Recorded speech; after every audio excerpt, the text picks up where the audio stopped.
누구나 참여할 수 있는 게이트키퍼 없는 인터넷. 이게 웹3가 우리에게 던졌던 아주 매력적인 약속이었는데 말이죠. 네, 그랬죠. 근데 오늘 여러분과 함께 살펴볼 이야기는 그 약속이 만들어낸 좀 아이러니한 상황에 대한 겁니다. 바로 그 웹3가 어떻게 스스로 새로운 보이지 않는 게이트키퍼가 되어가고 있는지 한번 분석해 보려고 합니다. 맞아요. 이게 단순히 누군가가 악의적으로 문을 딱 막아서는 그런 차원의 문제가 아니거든요. 그런 건 아니고요. 네, 이 분야 특유의 문화나 따라가기 벅찬 기술 용어들, 또 직관적이지 않은 사용자 경험, UX라고 하죠. 심지어는 인재를 뽑는 채용 방식까지. 이 모든 게 다 합쳐져서 결과적으로는 아주 높은 장벽을 만들고 있다는 비판이 나오고 있는 겁니다. 그러니까 탈중앙화를 외치면서 실제로는 그 누구보다 더 폐쇄적인 구조를 만들고 있다는 모순. 이게 오늘 이야기의 핵심이겠네요. 바로 그겁니다. 그래서 이번 분석에서는 대중이 웹3를 이해하지 못해서라는 어떻게 보면 좀 안일한 진단을 넘어서요. 웹3의 구조 자체가 어떻게 대중을 밀어내고 있는지 그 근본적인 원인을 한번 깊게 파헤쳐 보겠습니다. 좋습니다. 사실 저도 웹3에 처음 관심을 가졌을 때를 생각해보면요. 기술의 복잡함보다도 그 생소한 용어들 때문에 포기할 뻔한 기억이 나요. 어떤 것들이요? 트위터 같은 데 들어가면 온통 GM, WA, GMI, 디젠 막 이런 말들인데 이걸 모르면 진짜 외국에 혼자 뚝 떨어진 기분이 들더라고요. 하하, 그렇죠. 이런 밈 기반의 문화가 정말 신규 사용자 유입에 그렇게 큰 장벽이 된다고 보시나요? 아니면 그냥 그들만의 유쾌한 놀이 문화일 뿐일까요? 아주 중요한 질문이에요. 처음에는 분명히 소속감을 다지는 유쾌한 놀이 문화로 시작했을 겁니다. 네, 처음에는요. 근데 어느 순간부터 그 놀이가 외부인을 판단하는 일종의 자격증처럼 변질된 거죠. 여러 UX 리포트를 보면 응답자의 약 70%가 웹3가 뭔지 모른다. 이런 수치가 계속 나오잖아요. 네, 저도 본 것 같아요. 사실 그 데이터의 출처가 명확하냐 이게 중요한 게 아니고요. 그 수치 자체가 업계 스스로가 대중이랑 엄청난 인지 격차를 느끼고 있다는 아주 강력한 신호인 셈이거든요. 그 격차의 원인을 보통은 대중의 이해력 부족 탓으로 돌리는 시선이 좀 많은 것 같아요. 바로 그 시선이 문제입니다. 이건 대중의 이해력 부족이 아니고요. 산업이 해결해야 할 복잡함, 그걸 해소하는 비용을 그냥 사용자한테 다 떠넘긴 결과라고 봐야 합니다. 알고 싶으면 네가 알아서 공부해와라 이런 태도군요. 그렇죠. 암묵적으로 그게 깔려 있는 거죠. 기술의 복잡성을 낮추고 쉽게 설명하는 데 투자를 하는 대신에 그 복잡함 자체를 무슨 실력의 척도나 진입장벽으로 삼는 문화가 생긴 거예요. 이것도 모르면 진짜가 아니지 뭐 이런 느낌이요. 네, 그런 식의 태도가 팽배해지면 호기심을 갖고 문을 두드리려던 사람들은 당연히 그냥 발길을 돌릴 수밖에 없죠. 그 알아서 공부해 오라는 태도가 결국에는 실제 제품 사용 경험, 즉 UX에서도 그대로 드러나는 것 같습니다. 문화적인 장벽이 바로 기술적인 장벽으로 이어지는 거네요. 정확합니다. 바로 그 지점이에요. 문화의 장벽을 어떻게든 넘었다고 한번 쳐보죠. 네. 실제 서비스를 쓰려고 하면 더 높은 장벽이 기다리고 있어요. 당장 지갑부터 만들어야 하는데 여기서부터 첫 번째 포기 버튼이 눈앞에 나타납니다. 맞아요. 지갑 종류는 왜 그렇게 많은지. 그러니까요. 수십 가지 지갑 중에 뭘 골라야 할지, 왜 12개 단어로 된 비밀 북구 구문을 종이에 적어서 아무도 모르는 곳에 숨겨야 하는지, 이걸 잃어버리면 내 모든 자산이 그냥 영원히 사라진다는 경고를 들으면 덜컥 겁부터 나죠.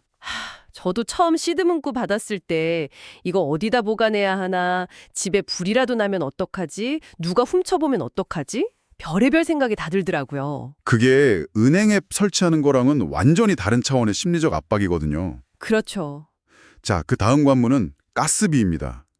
제 지인 중에 한 분이 10,000원짜리 NFT를 처음 사보려다 가스비가 5만 원이라는 걸 보고 바로 포기한 적이 있어요. 와, 배보다 배꼽이 더 크네요. 10,000원짜리 그림 사는데 배송비가 5만 원인 셈이니까요.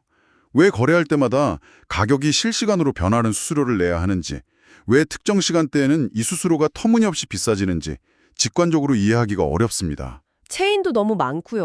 뭐 이더리움, 솔라나, 폴리곤. 맞아요. 내가 쓰려는 서비스가 어떤 체인 위에서 돌아가는지, 필요하면 브릿지를 써서 자산을 옮겨야 하는 그 모든 과정이 다 장벽인 거죠. 그런데 어떤 분들은 바로 그 복잡성이야말로 시스템의 보안과 탈중앙성을 지키는 필수 요소라고 주장하기도 합니다. 사용자의 편의를 위해서 보안을 희생할 수는 없는 거 아니냐, 이렇게요. 그 주장이 일견 타당해 보이긴 하지만 사실은 핵심을 좀 놓치고 있어요. 우리가 이메일 보낼 때 SMTP나 TCP/IP 프로토콜의 원리를 다 이해하고 쓰진 않지 않습니까? 아, 그렇죠. 전혀 모르죠. 웹2 서비스들은 그 복잡한 기술들을 사용자가 인지하지 못하도록 추상화하는 데 성공했기 때문에 대중화될 수 있었던 거거든요.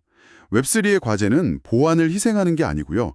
그 복잡함을 사용자 단이 아니라 개발자 단에서 해결하고 사용자에게는 아주 단순한 경험을 주는 겁니다.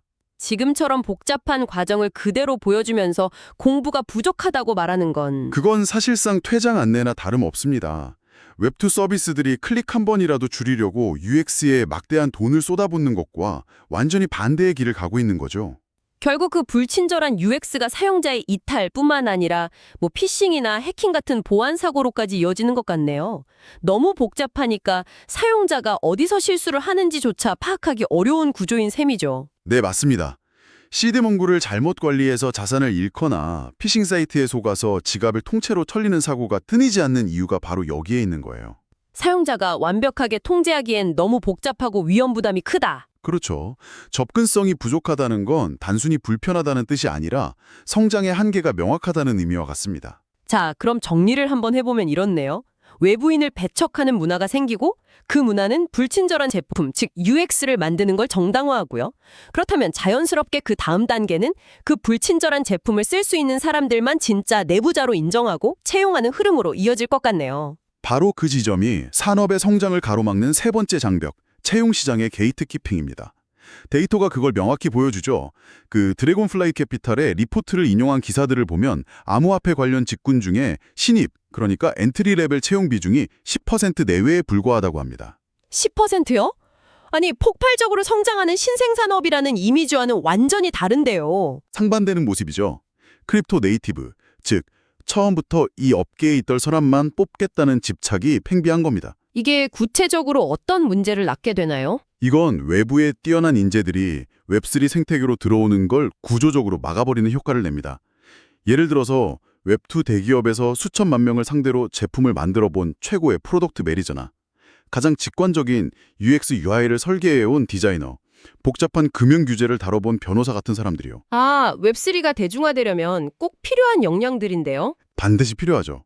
하지만 크립토 네이티브가 아니다라는 이유 하나만으로 이들의 진입을 막고 있는 겁니다. 정말 모순적인 부분은 그 AAA 같은 기관 리포트를 보면 암호화폐 보유자 중에 가장 큰 비중을 차지하는 연령대가 25세에서 34세라고 하더라고요. 네, 44%나 되죠. 그러니까 젊은 사용자와 잠재적 인재들이 이 생태계의 핵심인데 정작 생태계는 경력자만 찾는 좁은 문을 고수하고 있는 거네요. 경력이 없으면 지원할 수 없고 지원할 수 없으니 경력을 쌓을 수 없는 전형적인 악순환의 고리인 거죠. 결국 모든 게 다 연결되는 거예요. 배타적인 문화가 외부 전문가의 필요성을 못 느끼게 만들고 그 결과 사용하기 어려운 제품이 나오고 그 제품을 쓸 줄 아는 소수의 사람만 네이티브로 인정받아서 채용 시장에서 우대받는 완벽한 악순환입니다. 그럼 이 견고해 보이는 악순환의 고리를 깨고 성공한 사례는 없을까요? 분명히 이 장벽을 허무는 걸 핵심 전략으로 삼은 프로젝트들도 있을 것 같은데요. 당연히 있습니다. 그리고 그들의 성공이 사실 웹3가 가야 할 길을 명확히 보여주죠. 첫 번째 사례는 쉬파이입니다. 쉬파이요? 네, 이들은 웹3가 특히 여성들에게 더 높은 진입 장벽을 가지고 있다는 문제의식에서 출발했어요. 그래서 8주짜리 체계적인 부트캠프 형식의 교육 프로그램을 만들었습니다. 아, 막연히 알아서 공부하세요가 아니라 체계적인 커리큘럼을 제공한 거군요. 그렇죠. 기초부터 디파이, NFT, 심화까지 단계별로 학습하면서 동료들과 함께 성장할 수 있는 안전하고 구조화된 환경을 제공한 겁니다. 공식적으로 커뮤니티 규모가 3,000명에 달한다고 하는데 잘 설계된 온보딩이 어떻게 충성도 높은 커뮤니티로 이어지는지 아주 좋은 예시죠. 교육을 통해 문화적, 지식적 벽을 낮춘 사례네요. 또 다른 접근법도 있을까요? 두 번째 사례는 퍼지 평균입니다. 처음에는 평범한 NFT 프로젝트 중 하나였는데 이들은 디지털 세상에만 머무르지 않았어요. 어떻게 했나요? NFT 캐릭터를 실제 봉제 인형이나 피규어 같은 장난감으로 만들어서 월마트 같은 대형 유통 채널에 입점시켰습니다. 보도에 따르면 이 장난감 매출만 $10,000,000를 넘었다고 해요. 와, 그건 정말 발상의 전환인데요. 보통은 NFT를 먼저 팔고 그 다음에 실물 상품을 만드는데 순서를 바꾼 거군요. 바로 그 점이 핵심입니다. 퍼지 펭귄의 전략은 소유의 개념을 분리한 거예요. 일반적인 NFT 프로젝트는 지갑부터 만들고 코인을 사서 민팅을 하세요. 이렇게 요구하잖아요. 네, 저희가 앞에서 말한 모든 장벽을 다 통과하라는 거죠. 그렇죠. 근데 퍼즈 펭귄은 이렇게 말하는 거예요. 일단 마트에서 귀여운 펭귄 인형부터 사보세요. 웹2 사용자는 먼저 실물 장난감을 소유하고 브랜드의 애착을 느낀 뒤에 나중에 원한다면 그 장난감에 포함된 코드를 통해서 디지털 자산인 NFT를 탐색할 수 있는 길을 열어준 거죠. NFT부터 사세요가 아니라 일단 우리 팬이 되어보세요라는 접근법의 완벽한 승리네요. 맞습니다. 이 두 사례를 보니까 중요한 공통점이 있는 것 같아요. 기술적 깊이를 포기한 게 아니라 대중이 그 깊이에 도달할 수 있는 다리를 놓았다는 점이네요. 씨파이는 교육이라는 다리를, 퍼지 펭귄은 실물 제품이라는 아주 친숙한 다리를 놓은 셈이고요. 정확합니다. 접근성은 기술적 깊이랑 대립하는 개념이 전혀 아니에요.